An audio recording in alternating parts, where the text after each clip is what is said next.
Hi guys, you all are welcome on my YouTube channel my online classroom. और देखिए आज इस video में हम क्या पढ़ने वाले हैं। तो आज इस वीडियो में हम क्लास 8 सिविक्स का चैप्टर 11 है, ये लॉज एंड सोशल जस्टिस। तो देखिए इस चैप्टर को समझेंगे और नोट्स की हेल्प से समझेंगे। जितने भी इंपॉर्टेंट हेडिंग्स हैं उसको मैंने कैपिटल लेटर्स में मेंशन किया, उसके अंदर का जितना भी कंटेंट है वो पॉइंट्स में मेंशन किया गया है। तो देखिए पॉइंट्स में ना बहुत ईजिली हमें समझ में भी आ जाता है। तो अब देखिए सबसे पहले हम थोड़ा चैप्टर का जो नेम है, अगर हेडिंग देखें चैप्टर की, तो देखिए जब हम उसको समझ लेते हैं तो हमें ओवरऑल पता चल जाता है कि चैप्टर का क्या मेन कंटेंट है, एक्चुअली में हम क्या पढ़ने वाले हैं। ठीक है, तो देखिए चैप्टर का नाम जो है वो है लॉज एंड सोशल जस्टिस, यानी कानून। ठीक है, कुछ नियम। लॉस मतलब कानून, नियम जो कुछ बनाए जाते हैं। ठीक है, और ये गवर्नमेंट के थ्रू बनाए जाते हैं। अब आपको यहाँ पे समझना है कि जो ये लॉज हैं उससे हमें क्या फ़ायदे होने वाले हैं, ऐसा क्यों है, क्यों ये कानून बनाए जाते हैं। ठीक है, क्या हमें क्या रहना नहीं आता, क्या हम एक सिविलाइज्ड मैनर में नहीं रहते। देखिए सिविक्स में चैप्टर है, तो बिल्कुल एक सोसाइटी में जब हम लोग रहते हैं तो हमें एक सिविलाइज्ड वे में रहना आना चाहिए। ठीक है, ये नहीं कि कोई जंगलीपन स्टार्ट हो जाए, तो हमें एक प्रॉपर वे में बिहेव करना होता है।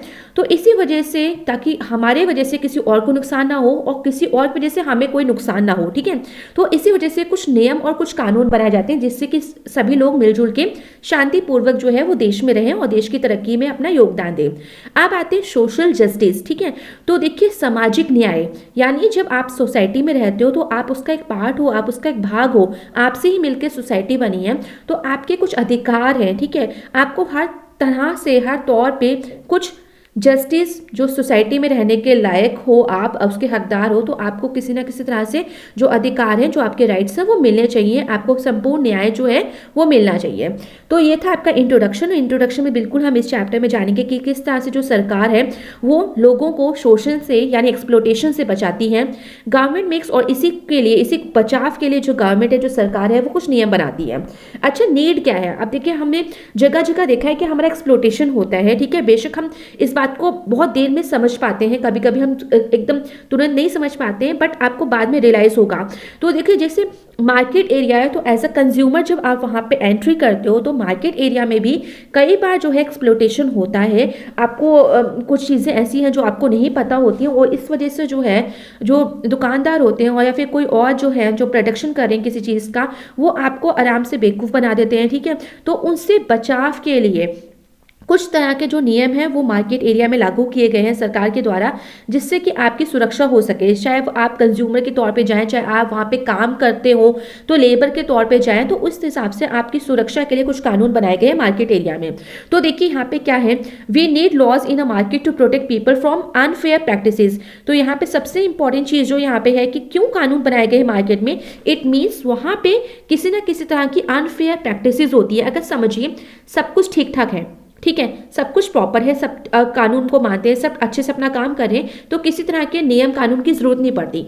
बट अगर कोई आपका कहना नहीं मानता, किसी तरह की प्रॉब्लम हो रही है जिससे कि झगड़े स्टार्ट हो रहे हैं, किसी तरह के और ज़्यादा फसाद जो है वो बढ़ सकती है, तो उस टाइम आपको समझ में आना चाहिए कि किसी ना किसी नियम कानून की बहुत ज़रूरत होती है। ठीक है, तो इसीलिए यहाँ पे भी जब मार्केट में किसी तरह की अनफेयर प्रैक्टिसेस होती हैं तब किसी ना किसी तरह के नियम कानून की ज़रूरत पड़ती है। तो इस तरह से देखिए क्या क्या चीज़ें होती हैं प्रैक्टिसेस। ठीक है, तो यहाँ पे वर्कर्स इनकम से रिलेटेड, जैसे कि जो वर्कर्स हैं उनको lower than the minimum wages, जो एक पर्टिकुलर उनको सैलरी मिलनी चाहिए, शायद उससे बहुत कम सैलरी उन्हें दी जाती है। तो इस तरह की चीज़ जो है मार्केट में होती है। चाइल्ड लेबर, ठीक है, हमें अच्छे से पता है कि जो बच्चे होते हैं, बच्चों का जो काम होता है वो सिर्फ पढ़ना, खेलना, इस तरह की चीज़ें होती हैं। ठीक है, मौज मस्ती करना होता है, बट ये नहीं कि उनसे लेबर कराया जाए, उनसे बहुत भारी भरकम और डेंजरस प्लेसेस पे काम कराया जाए। तो ये चीज़ें तो बिल्कुल ख़त्म होनी चाहिए। तो ये चीज़ें भी मार्केट में जब आप एंट्री करते होगे तो देखते होगे कि चाइल्ड लेबर आज भी होता है। तो ignoring the conditions of working, even इसके साथ ही जो वर्कर्स जो हैं उनको जब वो काम करते हैं तो उनकी कंडीशंस भी उनको अच्छी प्रोवाइड होनी चाहिए, जो वहाँ के ओनर हैं। बट हमें कई बार ऐसा देखा है कि उनकी जो कंडीशन होती है वर्किंग, जो जहाँ पे वो काम कर रहे होते हैं वो अच्छी कंडीशन पे काम नहीं कर रहे होते हैं, और डैमेज टू द एनवायरनमेंट। इसके साथ ही कुछ कुछ फैक्ट्रीज हैं, कुछ कुछ चीज़ें हैं जिसके वजह से जो है एनवायरनमेंट भी काफ़ी डैमेज होता है। तो इस तरह की जो अनफेयर प्रैक्टिसेस जो हैं वो आपको मार्केट एरिया में आराम से मिल जाएंगी। अब जो लॉज हैं वो किस लिए, वो बहुत ही इंपॉर्टेंट है मार्केट सिचुएशंस को देखते हुए। जिस तरह की मार्केट है, जिस तरह की सिचुएशन है, उस बेसिस पे जो है लॉस बनने चाहिए और बहुत ज़रूरत भी है। तो प्राइवेट कंपनीज और जो बिजनेस पर्सनस होते हैं वो आपको अच्छे से समझना चाहिए कि उनका मेन जो एम होता है अपने बिजनेस को रन अप करने का, वो होता है प्रॉफिट अर्न करना, ठीक है। सो वो वर्कर्स के वेजेस से रिलेटेड या किसी और चीज़ से रिलेटेड कि इन्वायरमेंट पोल्यूशन हो रहा है, ये सब चीज़ों से रिलेटेड उनको इस चीज़ से कोई मतलब नहीं है, उन्हें कोई टेंशन नहीं होती, ठीक है। उन्हें वर्कर्स की ग्रोथ से कोई लेना देना नहीं है, उनको ठीक है कम से कम सैलरी दो तो ठीक है। तो उनका मेन एम क्या है कि ज़्यादा से ज़्यादा अपना प्रॉफिट कमाना, अपना अमीर बनना। तो दिए इज़ अ लॉ, तो इसी वजह से एक कानून बनाया गया है मिनिमम वेजेस पे। देखिए तो यहाँ से क्वेश्चन बनता है, तो इसको मैं और नेक्स्ट पैरा में एक्सप्लेन करूंगी। तो याद रखिएगा मिनिमम वेजेस का एक कानून बनाया जाता है जिससे कि इंश्योर किया जाए, तो एक गवर्नमेंट बनाया है जिससे इंश्योर किया जाए कि वर्कर्स को एक पर्टिकुलर अमाउंट से कम ना मिले, ठीक है। अब देखिए मिनिमम वेजेस एक्ट जो है वो पार्लियामेंट के थ्रू 1948 में ये जो मिनिमम वेज एक्ट था ये पास किया गया, और इसका मेन पर्पस ये था कि जो इंडियन लेबर लॉ के अकॉर्डिंग मिनिमम वेजेस जो है वो पेड किया जाए, चाहे वो स्किल्ड या अनस्किल्ड लेबर्स हो। तो आप पहले से सेट कर दीजिए कि स्किल्ड लेबर्स के लिए क्या वेजेस है और अनस्किल्ड लेबर्स के लिए क्या वेजेस है, यानी उससे मिनिमम, ठीक है, यानी एक पर्टिकुलर अमाउंट से कम, या अगर सपोज करिए 1000 रुपीज़ है तो 1000 रुपीज़ से कम बिल्कुल भी ना दिया जाए। इंडियन कॉन्स्टिट्यूशन ने इसको डिफाइन किया है, इसको क्या बोला है, तो इसको एक लिविंग वेज बोला है, ठीक है। लिविंग वेज यानी एक पर्टिकुलर इतना अमाउंट जिससे कि जो वर्कर है अपनी बेसिक नीड्स को फुलफिल कर ले। उसके जो भी बेसिक नीड्स है, इसमें बिल्कुल फूड, हाउसिंग और अदर एसेंशियल नीड्स आता है, जैसे क्लोथिंग हो गया, मेडिकल फैसिलिटीज हो गई, ठीक है। तो इतनी सारी चीज़ें जो हैं ये बेसिक नीड्स में आज आती हैं। इसके बाद देखिए जो कॉन्स्टिट्यूशन है वो और डिफाइन करता है कि एक फेयर वेज जो है वो मिलना चाहिए, ठीक है। और इसको ही ध्यान में रखते हुए इंडस्ट्रीज कैपेसिटी टू पे, तो इंडस्ट्रीज के अकॉर्डिंग कि कौन कौन सी इंडस्ट्रीज हैं, किस तरह का उनका प्रोडक्शन यूनिट है, किस तरह की उनकी इनकम है, उस हिसाब से उनको अपने वर्कर्स के लिए भी जो सैलरी है वो फिक्स करनी चाहिए। अब आते हैं फेयर वेज को लेके, तो is that level of ways that not just maintains a level of employment but it also increases it keeping in mind the industries capacity to pay. तो देखिए ये इसी पॉइंट को पूरा एक्सप्लेन कर रहा है कि एक फेयर वेज का मतलब ये है कि हर एक इंडस्ट्रीज अपने प्रोडक्शन यूनिट के अकॉर्डिंग जितना उन्हें प्रॉफिट होता है और उसी अकॉर्डिंग वो अपने जो वर्कर्स की जो सैलरी है उसको भी फिक्स कर दे, तो ये काफ़ी ठीक रहेगा। इसके बाद आते हैं फैक्ट्रीज एक्ट पे। तो देखिए फैक्ट्रीज एक्ट जो है 1948 में हुआ था पास, और इसके अकॉर्डिंग क्या क्या चीज़ें हैं, तो इसमें है provisions for health, safety, welfare and working conditions of workers in factories, यानी इन फैक्ट्रीज में जो लोग भी वर्कर्स एज अ वर्कर यहाँ पे काम करते हैं तो उनके हेल्थ से रिलेटेड सेफ्टी, वेलफेयर और वर्किंग कंडीशंस जो उन्हें अच्छे से प्रोवाइड होनी चाहिए, वो सारी चीज़ें जो हैं पॉइंट्स हैं वो फैक्ट्रीज एक्ट में मेंशन किए गए हैं। इसके अंतर्गत क्लीननेस शुड बी मेंटेन, ठीक है, साफ सफाई का पूरा ध्यान रखा जाए फैक्ट्री में, मेडिटेशन और टेम्परेचर शुड बी मेंटेन किया जाए, प्रॉपर फंक्शनिंग हो सारी मशीनरी की, या ऐसा ना हो कि किसी कोई बहुत पुरानी मशीन है प्रॉपर वे में काम नहीं कर पा रही हो और उसकी वजह से शायद कोई बड़ा हादसा ना हो जाए, तो इस चीज़ों को भी प्रॉपर करना चाहिए और ये ओनर की जिम्मेदारी होती है। और प्रॉपर फर्स्ट एड, अगर किसी को चोट वगैरह लग जाती है तो प्रॉपर फर्स्ट एड जो है इसकी सुविधा भी अवेलेबल होनी चाहिए। इसके साथ ही जो लॉ है ये नेसेसरी करता है कि ensure safety and health of the workers. देखिए कोई भी इंसान होता है उसकी ज़िंदगी सबसे बड़ी होती है, तो अगर वो आपके यहाँ काम करता है, आपकी फैक्ट्रीज में काम करता है, तो बिल्कुल उसकी सेफ्टी और जो उसकी हेल्थ की जिम्मेदारी है वो ओनर्स की होती है। और देखिए अगर आपके वर्कर सेफ हैं, हेल्दी हैं, तो आपकी प्रोडक्शन यूनिट भी बहुत अच्छे से रन करेगी और बहुत ज़्यादा आपका प्रॉफिट भी होगा। तो क्योंकि देखिए ह्यूमन जो वास्तव में एक ह्यूमन कैपिटल ही होता है। इसके बाद देखिए हम जो नेक्स्ट पॉइंट है वो आते हैं, और ये है नेशनल लेबर रिलेशंस एक्ट, ठीक है। नेशनल लेबर रिलेशंस एक्ट क्या है, तो इसके अंतर्गत ये 1935 में पास हुआ था। इसके अकॉर्डिंग, इसके under workers have the right to form workers unions, associations at their work place. तो हर एक वर्क प्लेस में जो वर्कर्स होते हैं वो अपनी वर्कर्स यूनियंस बना सकते हैं, एसोसिएशंस बना सकते हैं, ग्रुप्स बना सकते हैं। और देखिए इनका फायदा क्या होता है, जब कोई स्ट्राइक वगैरह करनी होती है तो ये एसोसिएशन जो है, यूनियंस जो होती हैं वो डिसीजन लेती हैं और उसके अकॉर्डिंग जो है स्ट्राइक्स होती है। जब इनको अपनी कोई भी डिमांड जो है, जो चीज़ें मांग रहे हैं और बेसिक चीज़ें हैं वो पॉइंट्स हैं जो कि इनके ओनर्स नहीं सुन रहे हैं, तो फिर इस तरह की स्ट्राइक करके अपनी जो डिमांड्स है उसको फुलफिल करा सकते हैं।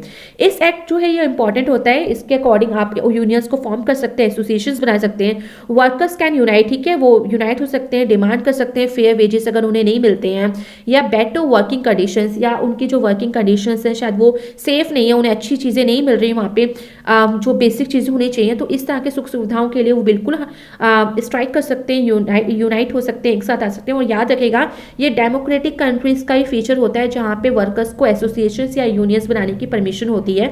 आप सीनियर क्लासेस में जाएंगे तो आप 9-10 में पढ़ोगे इस चीज़ को कि जो नॉन डेमोक्रेटिक कंट्रीज होती हैं वहाँ पे इस तरह की जो चीज़ें हैं कि एसोसिएशंस और यूनियंस बनाने की जो परमिशन है वो नहीं होती। इसके बाद आते हैं कंज्यूमर प्रोटेक्शन एक्ट, ठीक है। तो जब आप कंज्यूमर की तरह किसी चीज़ को इस्तेमाल कर रहे हैं तो किस तरह से आपका एक्सप्लोटेशन होता है, आपको मिस यूज़ किया जाता है, आपको मिसगाइड किया जाता है, तो उस चीज़ को समझते हैं। तो देखिए ये चीज़ें होती हैं वास्तव में, तो इसी वजह से कंज्यूमर प्रोटेक्शन एक्ट बनाया गया है ताकि कंज्यूमर की सुरक्षा की जाए। इसको शॉर्ट में कोपरा भी बोलते हैं, आप हायर क्लासेस में पढ़ोगे इस टॉपिक को, आपको प्रोजेक्ट वर्क भी इससे रिलेटेड मिलेगा। तो देखिए कंज्यूमर प्रोटेक्शन एक्ट जो है 1986 वो पास किया गया था इंडियन पार्लियामेंट के द्वारा, और ये क्यों किया गया था, वेलफेयर ऑफ कंज्यूमर्स, ठीक है, यानी कंज्यूमर्स की भलाई के अंतर्गत ये पास किया गया था, एक्ट ये बनाया गया था। और फिर मैं वही बात बोलूंगी कि अगर कोई कानून बनाए तो इट मीन्स कुछ ना कुछ तो गड़बड़ हो रही होगी, जिसकी वजह से आपको प्रोटेक्ट करने के लिए ये सारे जो कानून है वो बनाए गए। इसमें सबसे पहले जो आता है वो है राइट टू इन्फॉर्मेशन।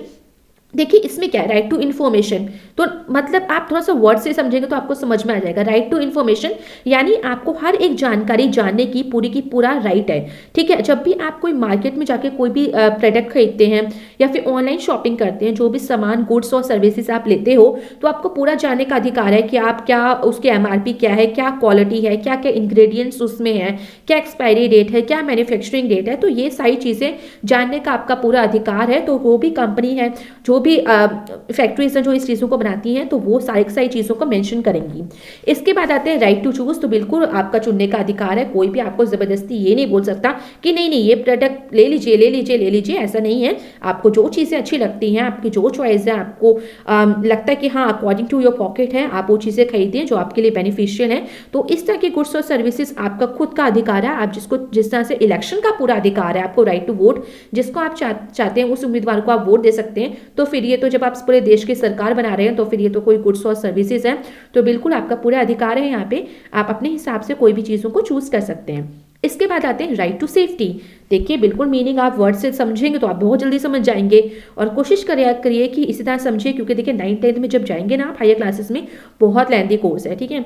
तो उसको समझने का सबसे बेस्ट तरीका यही है कि आप वर्ड्स को समझिए, उनकी मीनिंग्स को समझिए। राइट टू सेफ्टी यानी आपकी सुरक्षा भी तो है ना, ऐसा थोड़ा कि कोई भी गुड्स और सर्विसेज आपने यूज़ करी और बस आपको कोई गारंटी नहीं है उसकी, कि आपकी लाइफ भी तो एक इंपॉर्टेंट चीज़ है भाई, तो आपकी सुरक्षा की बात हो रही है यहाँ पे। तो राइट टू सेफ्टी यानी जब भी आप कोई गुड्स और सर्विसेज लेते हो तो वो एश्योर करें आपको, क्योंकि आप उसके लिए पे कर रहे हो, तो एश्योर करें कि हाँ इस चीज़ को इस्तेमाल करने से आपकी जान को कोई खतरा नहीं है, ठीक है। राइट टू बी हेयर्ड, तो इसी के साथ देखिए राइट टू सेफ्टी में थोड़ा सा और बता दूं, जब भी आप कोई इलेक्ट्रॉनिक सामान लेते हैं तो इसके लिए ज़्यादा ज़रूरी है, ठीक है। वायर्स लेते हैं आप, इलेक्ट्रॉनिकल चीज़ें लेते हैं, तो बिल्कुल आपकी सुरक्षा, क्योंकि इलेक्ट्रिसिटी से काफ़ी ज़्यादा एक्सीडेंट्स हुए हैं। तो इसके बाद आते हैं राइट टू बी हेयर्ड। तो देखिए राइट टू बी हर्ड क्या है, जब अगर कोई चीज़ हो जाती है, जिस तरह से आपने अपना राइट टू इन्फॉर्मेशन के अकॉर्डिंग, अगर मान लीजिए आपने मैन्युफैक्चरिंग एक्सपायरी डेट नहीं देखी और उससे आपको किसी तरह की प्रॉब्लम हुई, ठीक है, जो कि राइट टू सेफ्टी में भी आता है, इसके अंतर्गत भी आता है कि अगर आपने कोई मेडिसिन ले ली तो आपको बिल्कुल उससे पहले बता देना चाहिए था कि हाँ ये मेडिसिन में ये चीज़ें हैं और आपको इससे कोई एलर्जी ना हो और आपकी लाइफ जो सेफ है। बट अगर ये चीज़ें इन्फॉर्म नहीं की गई हैं, ठीक है, तो आप क्या कर सकते हो उसके बाद राइट टू बी हर्ड, यानी आप कंज्यूमर्स कोर्ट की हेल्प ले सकते हो। आप किसी भी फोरम्स में जा सकते हो, तो वहां पे आप मीटिंग्स के थ्रू, ठीक है, पहले वहां पे मीटिंग्स होती हैं, आपको पूरा बताया जाएगा कि हाँ आपकी क्या क्या प्रॉब्लम है, आप भी बताओगे, तो उस तरह से आपकी बात को पूरा अच्छे तरीके से सुना जाएगा। और इस सब चीज़ों को सुनने के बाद आपको बिल्कुल कंज्यूमर कोर्ट्स के लिए बताया जाएगा कि हाँ आप वहां जाके अपील कर सकते हो। इसके बाद आते हैं राइट टू रिड्रेसल, ठीक है। तो राइट टू रिड्रेसल क्या है, राइट टू रिड्रेसल यानी रिड्रेसल करना। अगर कोई चीज़ मान लीजिए आपके पास खराब आ गई है, ठीक है, तो आपको क्या है, आपको एक कंप्लेन करनी होती है, ठीक है, आप करते हो चीज़ के लिए कि हाँ भाई मैंने तो पूरा पैसा दिया था उस चीज़ के लिए, बट ये चीज़ देखिए 2 दिन में खराब हो गई या फिर इससे कुछ ना कुछ मुझे प्रॉब्लम हुई है, तो आप क्या है रीड्रेसल का टाइम, यानी जो भी आपकी कंप्लेन है, जो भी आपकी जो चीज़ें वो अच्छी नहीं लगी, तो उसको क्या करेंगे, जो कंपनी के ओनर्स होते हैं या जहाँ से आपने वो चीज़ ली है शॉपकीपर, तो उसको एक्सचेंज कर देगा वो, ठीक है, या तो एक्सचेंज कर देगा या तो आपको न्यू जो है आप कह सकते हो कि आपको जो पैसा है वो भी आपको वापस किया जा सकता है। तो देखिए राइट टू बी हार्ड में भी ये चीज़ें, आप कहीं भी जाके अगर कुछ बोलोगे, आप कंप्लेन करोगे, तो आपकी पूरी की पूरी बात जो है वो हर जगह सुनी जाएगी। और साथ ही राइट टू रिड्रेसल, तो देखिए पॉइंट्स एक दूसरे से कनेक्टेड ही है, एक दूसरे के बाद है, तो इंटरलिंक्ड है कि जब आप अपनी कंप्लेन लेके जाओगे तो सुनवाई होगी, और जब सुनवाई होगी तो आपका जो भी नुकसान हुआ है उसकी भरपाई भी हो जाएगी। इसके बाद आते हैं एसेंशियल कमोडिटीज एक्ट। तो देखिए एसेंशियल कमोडिटीज एक्ट क्या है, 1995 के बाद उसमें ये पास हुआ था, और वो स्टैब्लिश क्या इंश्योर करता है, ये delivery of certain essential products, कि आपके जो सर्टेन एसेंशियल प्रोडक्ट्स हैं उसके डिलीवरी को ये इंश्योर करता है। तो it is use by the government to regulate the production, तो इसमें जो गवर्नमेंट है, सरकार जो है वो बिल्कुल रेगुलेट करती है प्रोडक्शन को, सप्लाई करना और साथ ही डिस्ट्रीब्यूशन करना कुछ कमोडिटीज का, ठीक है, और it declares essential to make them available to consumers at fair prices. देखिए कुछ कुछ ऐसी चीज़ें होती हैं जो हर एक नागरिक को ज़रूरत होती है उन चीज़ों की, और ये कुछ कमोडिटीज़ होती हैं, कुछ ऐसी वस्तुएं होती हैं जो एक फेयर प्राइसेस में सबको मिले चाहिए, जैसे नमक हो गया, है ना, चीनी हो गई, तो ये कुछ बेसिक चीज़ें, दवाइयाँ हो गई, जो हर किसी को एक उपयुक्त रेट में मिलना चाहिए, यानी हर कोई अपनी पॉकेट से अफोर्ड कर ले। तो इसकी जिम्मेदारी सरकार के होती है, सरकार उसका प्रोडक्शन भी देखे कि हाँ उत्पादन जितने हमारे देश में नागरिक हैं उस हिसाब से उत्पादन हो रहा है कि नहीं हो रहा है, उसकी सप्लाई भी ठीक तरीके से हर जगह पहुंचे, ऐसा नहीं कि सिर्फ कुछ एरियाज में पहुंच गए और बाकी एरियाज में ना पहुंचे।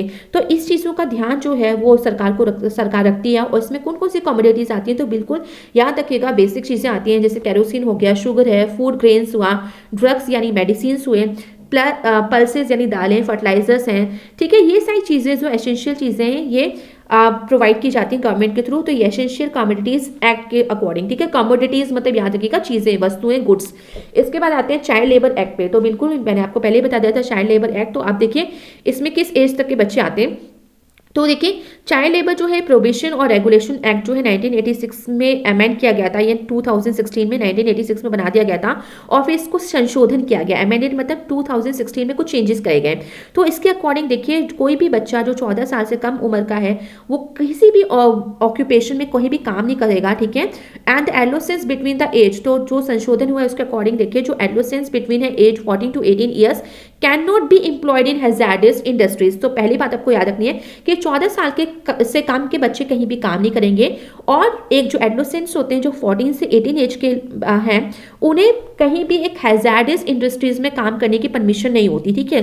हैजार्डस इंडस्ट्रीज यानी मान लीजिए क्रैकर्स हैं, जहाँ पे क्रैकर्स पटाखे बनाए जाते हैं वो काफ़ी हार्मफुल होते हैं, ठीक है, उनमें बारूद भरा जाता है, तो उससे भी काफ़ी सारा नुकसान हो सकता है। माइंस में काम करना, ठीक है ना, जहाँ पे खुदाई की जाती है, तो इस जहाँ पे क्या होता है ना कि बहुत सारी पॉइजनस गैसेस भी रिलीज हो सकती हैं। तो ये सारी हैजार्डस इंडस्ट्रीज होती हैं, हैजार्डस प्लेसेस होती हैं जहाँ पे बच्चों को काम नहीं करना चाहिए। तो 14 से 18 ईयर्स के बच्चों को यहाँ पे जो एडोलेसेंट्स हैं उनको हैजार्डस इंडस्ट्रीज में काम करना की परमिशन नहीं है। अगर कोई भी किसी भी तरीके से इस तरह से बच्चों को एम्प्लॉय करता है और एडोलेसेंट्स को एम्प्लॉय करता है, तो वो जो इंडस्ट्रीज है, जो ओनर्स होंगे, वो एक कॉग्निजेबल ऑफेंस करते हैं, यानी एक क्राइम कर रहे हैं। कॉग्निजेबल मतलब यानी अगर पुलिस को इस तरह की खबर मिलती है तो वो किसी वारंट का वेट नहीं करेंगे, किसी मैजिस्ट्रेट का वेट नहीं करेंगे, वो सीधे जाके उस पर्सन को अरेस्ट कर सकते हैं। अच्छा, इसके बाद देखिए, और उसके बाद इन्वेस्टिगेशन भी कर सकते हैं, और any violation will lead to penalization with punishment. और इस तरह का अगर कोई वॉयलेट करता है, कानून को नहीं मानता, चाइल्ड लेबर करवाता है, तो इसके अकॉर्डिंग उसको एक तरह की पनिशमेंट भी मिलती है। और क्या पनिशमेंट है, जेल मिल सकती है 6 मंथ से लेकर 2 ईयर्स तक, और फाइन भी वो उसे पे करना पड़ सकता है 20,000 से लेकर 50,000 रुपये तक का। अब आते हैं पेंसिल। देखिए पेंसिल क्या है, तो बिल्कुल आपके लिखने की वस्तु है, जो आप लिखते हो अपनी स्टेशनरी में यूज़ करते हो पेंसिल को।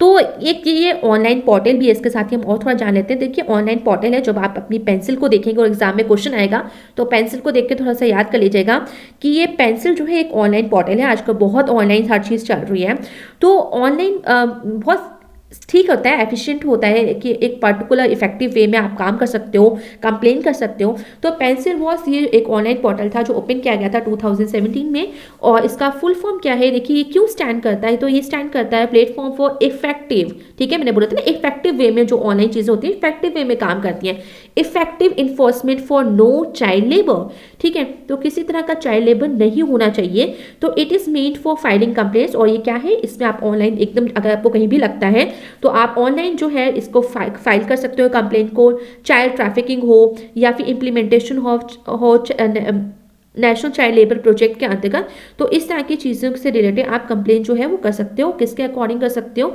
तो ये देखिए लिखा ही हुआ है कि पेंसिल जो है वो एक पोर्टल एक्ट है, ऑनलाइन है, जो आपको ये सही सुविधाएं प्रोवाइड करता है। इसके बाद आते हैं इन्फोर्समेंट ऑफ लॉज। तो किस तरह से देखिए इन्फोर्समेंट ऑफ लॉज यानी कानून जो है वो किस तरह से इन्फोर्स किए जाए, ठीक है, इन्फोर्स मतलब किस तरह से लागू किया जाए और इफेक्टिव वे में लागू किया जाए। तो देखिए जो गवर्नमेंट है वो श्योर करती है कि सेफ्टी रूल्स जो है वो इम्प्लीमेंट करने चाहिए। और जो गवर्नमेंट है इसकी ये ड्यूटी होती है कि वो इंश्योर करे right to life guaranteed under the constitution. तो कॉन्स्टिट्यूशन के अकॉर्डिंग हम सभी को जीने का अधिकार है, तो राइट टू लाइफ जो है वो सबको इंश्योर है कि नहीं, मिलना चाहिए कि नहीं मिलना चाहिए। बट क्वेश्चन ये भी आता है कि गवर्नमेंट ने सिर्फ ये कानून सिर्फ कागजी तौर पे बनाए हैं या उस पर वो काम भी करते हैं, क्योंकि कई बार देखा गया है इंडिया में कि कुछ इंडस्ट्रीज या कुछ तरह की इंडस्ट्री जब सेटअप होती हैं तो वो लोगों की सुरक्षा, उनकी जान से कोई लेना देना नहीं होता, सिर्फ अपना प्रॉफिट अर्न करना होता है। तो ऐसे ही एक जो केस है वो है यूसी प्लांट का, ठीक है, यूनियन कार्बाइड प्लांट का ये केस है। और यहीं से एक क्वेश्चन यहाँ पे निकलता है, इसको हम बाद में पढ़ेंगे, ठीक है, भोपाल गैस ट्रेजेडी से रिलेटेड है। तो ये दो एस्पेक्ट्स पे हमें ये पता चलता है क्वेश्चन के जो आंसर्स हैं कि एक तो one being the safety laws were not solid in India, सबसे पहली बात कि इंडिया में जो लॉज सेफ्टी लॉज बनते हैं वो बहुत सॉलिड नहीं है, ठीक है। और दूसरा चीज़ ये कि ये शायद इतने इफेक्टिव या इन्फोर्स्ड वे में लागू नहीं किए जाते हैं क्योंकि इनको कोई भी आसानी से तोड़ देता है। तो as a country is developing, क्योंकि हमारी कंट्री एक डेवलपिंग कंट्री है, तो मोर एंड मोर इंडस्ट्री जो है बिल्कुल यहाँ सेटअप होती है। और इन इंडिया बोथ बाई, चाहे लोकल लोग हों यहाँ के खुद के नागरिकों, वो इंडस्ट्री सेटअप करते हो, जो बाहरी फॉरेन लोग हैं, जो बाहरी देश से लोग हैं, बिजनेसमैन, वो भी यहाँ पे आके इंडस्ट्री सेटअप करते हैं। तो यहाँ पे बहुत ज़रूरत है, यहाँ पे ग्रेटर नीड है कि बेटर और स्ट्रॉन्गर सेफ्टी लॉज बनाए जाएं और इम्प्लीमेंटेशन पहले बनाइए भी और इम्प्लीमेंटेशन भी बहुत स्ट्रिक्ट तरीके से करिए। प्रोटेक्शन देख लेते हैं ऑफ इन्वायरमेंट लॉज। तो इन्वायरमेंट लॉज, इन्वायरमेंट्स को प्रोटेक्ट करने के लिए भी कुछ कानून बनाए गए। तो 1984 में देखिए फ्यू लॉज जो हैं वो एग्जिस्ट करते हैं protection of environment in India, those that existed were hardly ever implemented. तो कानून तो बहुत बने पर इम्प्लीमेंटेड नहीं हुए, ठीक है, और हार्डली हुए। तो इन्वायरमेंट वॉज बीइंग पोल्यूटेड, देखिए अभी भी इन्वायरमेंट आप देखो तो पोल्यूट हो ही रहा है कंटिन्यूसली बाय इंडस्ट्रीज और as well as by the people. तो in response to this activism, तो इसके रिस्पॉन्स में जो इंडियन गवर्नमेंट है उसने इंट्रोड्यूस किया, ठीक है, इस तरह की जो एक्टिविटीज हो रही थी। उसके बाद इंडियन गवर्नमेंट ने इंट्रोड्यूस किया न्यू लॉज, ठीक है, क्योंकि पुराने तो कोई मान नहीं रहा था, तो न्यू लॉज इंप्लीमेंट किए गए for the protection of the environment. तो इसके तहत देखिए 1986 में इनेक्ट हुआ इन्वायरमेंटल प्रोटेक्शन एक्ट और was enacted in the making of Bhopal disaster. और कब बना, भोपाल गैस डिजास्टर के बाद, ठीक है। तो it was enacted by the parliament, parliament ने बनाया, प्रोवाइड किया protection and improvement of the environment for matters connected with, ठीक है, तो जो भी मैटर्स कनेक्टेड है इन्वायरमेंट से, सो उससे अकॉर्डिंग ये लॉ बनाया गया। इन्वायरमेंट प्रोटेक्शन एक्ट जो था वो डिजाइन किया गया, उसके अकॉर्डिंग फ्रेमवर्क दिया गया सेंट्रल गवर्नमेंट को कि coordination of activities of already existing laws like the water act and the air act. तो इसमें क्या था कि कोऑर्डिनेशन करिए, जो भी पुराने नियम बने हैं उनके साथ भी वो नए नियम भी बनाते जाइए एनवायरनमेंट को सुरक्षित रखने के लिए। तो पुराने ऐसा नहीं कि पूरे खत्म कर दीजिए, तो पुराने हैं वाटर एक्ट और एयर एक्ट जो है उसके अकॉर्डिंग उसमें चेंजेस कर सकते हो, आप कुछ कर सकते हो, बट उसको भी कैरी ऑन करिए। तो क्योंकि इन्वायरमेंट में बिल्कुल ही चीज़ें आती हैं। तो वाटर प्रिवेंशन और कंट्रोल ऑफ पोल्यूशन एक्ट जो था 1974 में स्टार्ट हुआ और was adopted by the Indian parliament, और किसको कंट्रोल करने के लिए, वाटर पोल्यूशन को इंडिया में, ठीक है। तो इसका काम क्या है इस एक्ट का कि वो रेगुलेट करे उन एजेंसीज को जो कि रिस्पॉन्सिबल है water pollution for checking on water pollution, कि उनको जिम्मेदारी दी गई है कि वाटर पोल्यूशन को चेकआउट करें, कौन कहाँ इतना पोल्यूशन हो रहा है, उसको किस तरह से सॉर्ट आउट कर सकते हैं उस प्रॉब्लम को। तो उन डिपार्टमेंट्स की रिस्पॉन्सिबिलिटी बनती है। तो ये वाटर एक्ट के अकॉर्डिंग वो जो डिपार्टमेंट्स हैं उनको वो चेकआउट करेंगे। साथ ही रेंज ऑफ पोल्यूशन देखेंगे, कंट्रोल बोर्ड जो बनाए गए हैं सेंट्रल और स्टेट लेवल पे, क्या वो कंट्रोल कर रहे हैं कि नहीं कर रहे हैं। कुछ एक्ट बनाए जाएंगे जिसके अकॉर्डिंग प्रोहिबिट किया जाएगा जो भी फैक्ट्रीज और जो भी इंडस्ट्रीज हैं वो किसी भी तरह से पानी को, जो पानी की मेन धाराएं हैं, ठीक है, स्ट्रीम है, और उसका उसमें किसी तरह की चीज़ों को रिलीज़ ना करें, किसी तरह के डिस्पोज ना करें अपनी चीज़ों को, गंदगी को। और जो कुएँ हैं जहाँ से पानी पिया जाता है, तो इस तरह के जो जहाँ पे साफ़ पानी के सोर्सेज हैं उनको वो किसी तरह से पल्यूट ना करें। अगर कोई इंडस्ट्रीज इस तरह की चीज़ें कर रही है, अपने केमिकल्स वगैरह वहाँ पे रिलीज़ कर रही है एक साफ़ पानी में, तो ये एक क्राइम होता है, एक पेनल्टी जो है वो उसको पे करनी पड़ती है, उसको दंड दिया जाता है इस वॉलेशन के लिए। एक एक्ट पे आ जाते हैं तो देखिए हवा से रिलेटेड बिल्कुल, हाँ, पानी जिस तरह से ज़रूरी है उसी तरह से हवा जो वायु है वो भी सभी के लिए ज़रूरी है। तो ये देखिए एक जो एक्ट था वो है ये prevention and control of pollution act 1981 में इसको बनाया गया था, और इसको अमेंड किया गया 1987 में। और इस ठीक है, is an act of the parliament amended in 1987। It is an act to provide, इसका क्या एक्ट है, क्या प्रोवाइड कर रहा है, ये प्रिवेंशन बिल्कुल एयर से रिलेटेड है, तो प्रिवेंट करना, कंट्रोल करना, एबेटमेंट ऑफ एयर पोल्यूशन। ठीक है, किसी तरह की भी पोल्यूशन जो है एयर में नहीं होना चाहिए। सुप्रीम कोर्ट जो है through many judgement has held that the right to life is a fundamental right that includes the right to the enjoyment of pollution free water and air. तो बिल्कुल सरकार ने जो कॉन्स्टिट्यूशन है उसके अकॉर्डिंग जो सुप्रीम कोर्ट ने भी इस चीज़ों को क्लियर किया गया है कि राइट टू लाइफ तो बिल्कुल एक फंडामेंटल राइट है। अब भाई जो जीने के लिए जो मेन चीज़ें हैं वो है पानी और हवा, तो ये तो शुद्ध मिलना चाहिए।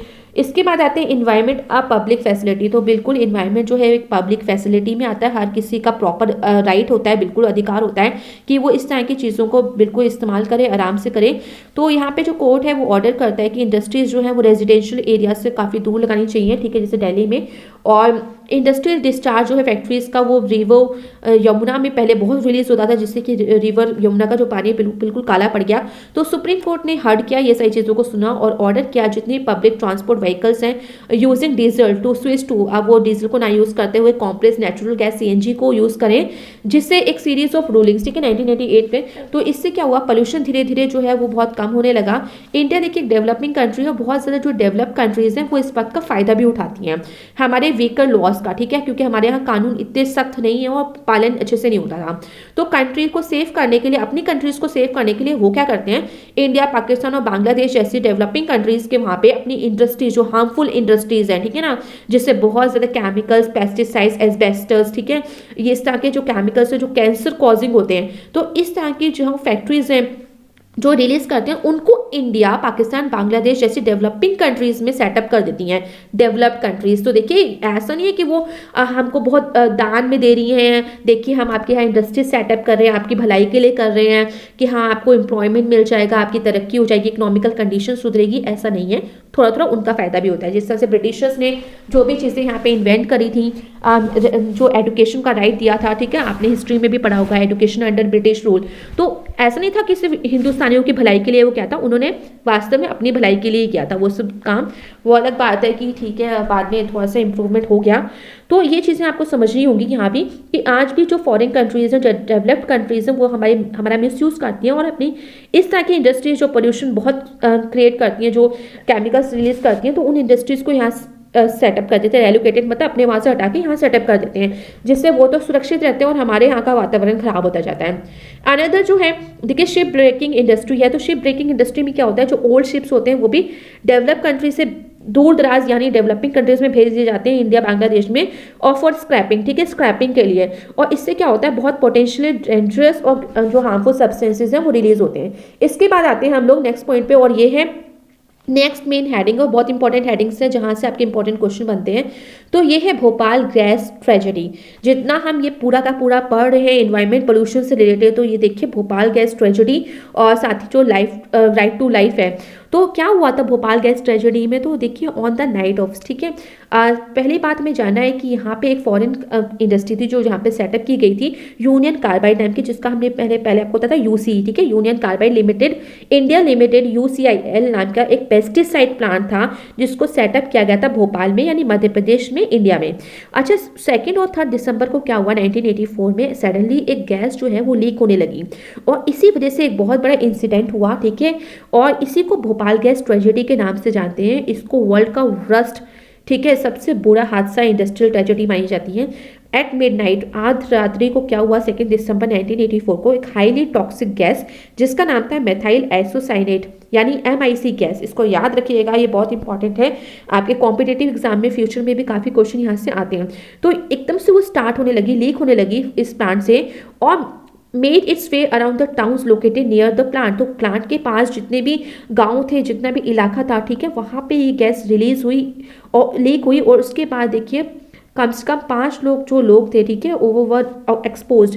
और विद इन 3 डेज जो था इतना लीकेज हुआ कि मोर देन 8,000 पीपल जो थे वो इसमें मारे गए। तो और तो इस तरह अंधे भी काफ़ी सारे लोग जो है उन्होंने अपनी आंखें खो दी। तो इस तरह से इतना बड़ा हादसा हो जाना इंडिया में, और इंडियन गवर्नमेंट ने उस टाइम क्या किया, तो किस तरह के आपको समझना होगा। क्योंकि जो आज इतने सारे जो कानून और पूरा चैप्टर आपकी बुक में आया है, तो इट मीन्स कि पास्ट में कुछ ना कुछ ऐसा हुआ है जिसकी वजह से सरकार को बहुत ठोस कदम उठाने पड़े और इस तरह के स्ट्रिक्ट नियम कानून बनाने पड़े। तो आई होप ये चैप्टर आपको अच्छे समझ में आ गया होगा। So thank you everyone, and please like share subscribe this channel for more update.